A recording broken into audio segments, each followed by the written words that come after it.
Allah itu zat yang begitu kaya, sekaya-kayanya. Tapi pernah mengistilahkan dirinya, man dzalladzi yuqridu Allaha qardan hasana. Siapa yang mau menghutangi kami? Tentu Allah itu tidak pernah hutang. Apalagi gajikan BPKB itu tidak akan pernah. Ya.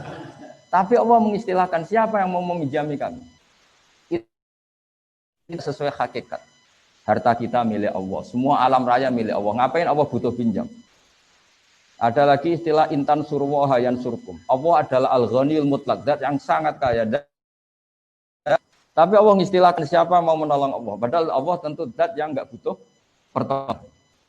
Di sini pentingnya ngaji usul fikih, ngaji ulumul lughat, ngaji isti'malul arab. Sampai itu kita akan salah.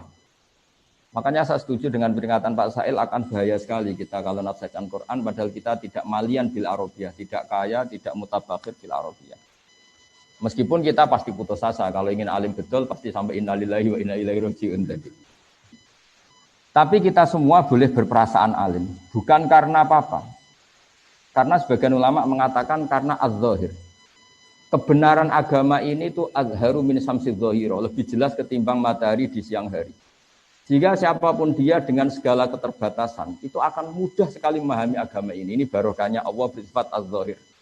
Sehingga dengan Allah sifat az-zahir, orang paling bodoh pun bisa memahami Allah. Karena Allah punya sifat az-zahir. Meskipun tidak akan ya'rifuna kunhahu, ya'rifuna haqiqatahu. Karena Allah juga bersifat al-batin, sehingga tidak tersentuh sampai hakikat. Tapi yang perlu dicatat, agama ini adalah az-zahir. Karena Allah adalah az-zahir. Maka agama ini sifatin yudhirahu ala dini kulli. Agama ini begitu jelas. Sehingga ketika kita diperintahkan Allah sujud, kita berlogika itu gampang. Kenapa harus sopan sama Allah? Sama majikan kita yang ngasih makan beberapa hari saja kita harus sopan, apalagi sama Allah. Andai kan kita diberi kontrakan gratis, dikasih makan orang gratis 1 bulan saja, terima kasih kita tidak selesai-selesai. Apalagi dikasih Allah selamanya. Maka pujian yang benar adalah la nufsi sanaan alaika anta kama asnita ala nafsi. Kita muji engkau ya Allah tidak ada habisnya. Tidak bisa terhitung pujian kita kepada engkau. Karena apa? Allah memberi kita tanpa batas. Nah, aturan-aturan atau anjuran agama supaya kita muji Allah tanpa batas ini aturan yang andekan itu tidak di atas namakan agama. Kita pun akan mengatakan itu aturan yang benar. Maka li syiddati zuhuri hadatin sampai ada pepatah laulam yakun maja'a bihi Muhammadun dinan lakana fi akhulin nasi hasan. Kalau saja agama ini tidak di atas namakan agama, aturan yang dibawakan Rasulullah sallallahu alaihi wasallam pasti lakana fi akhulin nasi hasanan. Pasti menurut akal manusia ini juga bagus. Seperti contoh di fikih misalnya iddah. Enggak kebayang andaikan dalam cerai itu tidak ada iddah. Misalnya malam masih hubungan intim, pagi bentrok, langsung cerai. Itu kalau langsung dinikahi orang lain, kita nanti bingung. Ini anaknya siapa? Ini produk lama apa produk baru? Apalagi anak kecil tuh wajahnya agak jelas mirip siapa. Kalau di DNA kan ribet. Tapi barokahnya ada iddah, ada kepastian bara'atu rahmiha. Sampai perempuan ini benar-benar terbebas rahimnya dari sperma zaut awal atau suami pertama, baru boleh nikah. Jadi iddah ini penting. Kita sebagai ahli fikih akan mengatakan setidaknya mengatakan li bara'ati rahmiha. Tapi kita ini tidak ahli fikih saja, tapi juga punya ubudiyah, punya kehambaan kepada Allah. Sehingga dalam kitab-kitab fikih masih disisakan karena dikarang oleh orang-orang yang yakhshawna Allah, orang-orang yang sangat takut Allah, disisakan aulit ta'abbud. Oke, iddah ada batasannya yaitu misalnya mutafan ana zaujiha yang 4 bulan 10 hari. Kalau min dawatil khaid ya 3 kali masa suci kan ada aturannya yang untuk muthalaqah. Ya, yang untuk muthalaqah min dawatil khaid itu salah satu puruk. Tapi mesti ditambah aulit ta'abbud. Kenapa ditambah ta'abbud? Karena kalau enggak kita liar. Kalau fikihnya hanya li bara'ati rahmiyah pasti kita liar. Ada orang diceraikan suaminya. Padahal sudah lama enggak kumpul karena suaminya di Amerika misalnya. Atau diteliti pakai USG atau pakai teknologi apa terbukti enggak ada mani, enggak ada sperma. Kalau alasannya ini bara'ati rahmiyah ini terbukti rahimnya kosong berarti boleh kawin, enggak boleh seperti itu. Jika fikih selalu mengatakan iddah syuriat dianjurkan li bara'ati rahmiha walid ta'abbud. Nah, kenapa penting li ta'abbud? Bagaimanapun kita ini hamba Allah. Maka saya setiap ngaji itu berkali-kali bilang, Inti daripada ibadah itu adalah nderekno kersane Allah. Sambil kita kalau terpaksa itu ya pura-pura alim, pura-pura tahu lah alasannya. Tapi ini hanya tahu tidak sebagai madarul illah atau madarul hukmi atau masalikul illah. Karena sekali ini jadi madarul illah berarti kalau terbukti bara'atul rahmiyah enggak perlu iddah.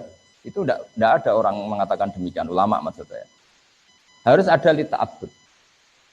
Tanpa lita'abbud kita enggak tahu loyalitas kita terhadap ketentuan Allah Subhanahu wa taala. Misalnya begini. Saya minta tolong Pak Ketua MUI, mau tak contohkan, tak suruh enggak pantas, ini Ketua MUI. Saya menyuruh, ya sudah ini terpaksa ya bahasa amar. Pak Ketua MUI saya belikan beras untuk makan hari ini. Kalau enggak saya bisa mati. Itu illatul hukmi yang ekstrim. Sehingga Pak Ketua MUI bisa dengan mudah membelikan beras. Karena ini sembako, makanan pokok. Kalau enggak ya saya bisa mati. Suatu saat tak suruh yang enggak penting banget. Bahkan agak-agak keliru. Pak Ketua MUI saya belikan rokok. Terus dia ahli medis, ahli kesehatan. Wah ini perintah tidak benar, maka tidak saya laksanakan. Agak pakai illatul hukmi, maka loyalitasnya perlu diragukan.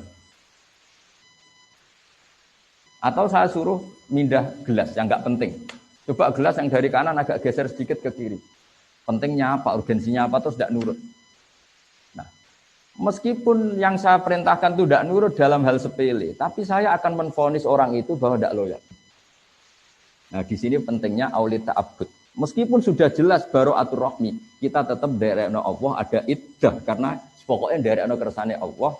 Kalau perempuan mutallaqah atau mutafan anda zaujuha harus ngalami iddah.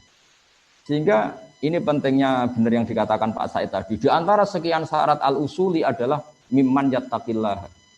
Mimman yakhshawaha asadda. Ya, pokoknya yang asadda takwa, yang asadda. Enggak boleh orang cerdas saja di usul fikih, harus orang takwa. Karena dengan takwa ini ada rasa ubudiyah. Kayak tadi, kalau saya punya santri yang nurut, mbok tak kongkon beli sesuatu yang nyun sewu kayak rokok pun beli.